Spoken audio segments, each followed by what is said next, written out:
Thank you so much. এবার হ্যাঁ বলো। তোমার দীর্ঘ 16 বছরের টলিউড জার্নি, এরা সংক্ষিপ্তভাবে তুমি নর্থ বেঙ্গলে এসেছো, and I am representing north Bengal here. তো সংক্ষিপ্তভাবে তোমার জন্য একটা ছোট্ট ইন্ট্রো।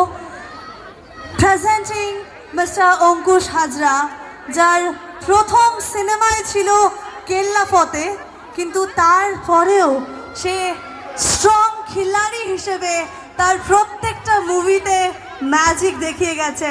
লেডিজ অ্যান্ড জেন্টলম্যান, আমাদের হরিপদ ব্যান্ডওয়ালা, আমি শুধু চেয়েছি তোমায় বলতে বলতে কখন জামাই 420 হয়ে যাবে ধরতে পারবেন না। আচ্ছা, তার বিয়ে নিয়ে সে কিন্তু এখনো কানামাছি খেলছে, কি করে তোকে বলবো।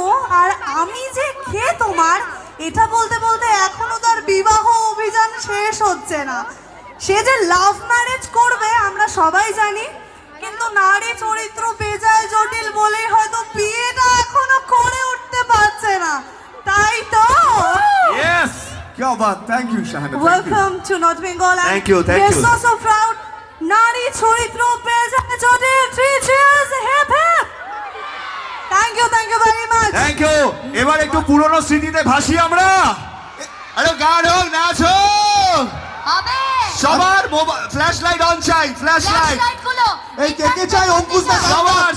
সবার মোবাইলে ফ্ল্যাশ লাইট অন। ঝুমুক ব্যাপারটা গুরু, আমি আসছি, দাঁড়াও।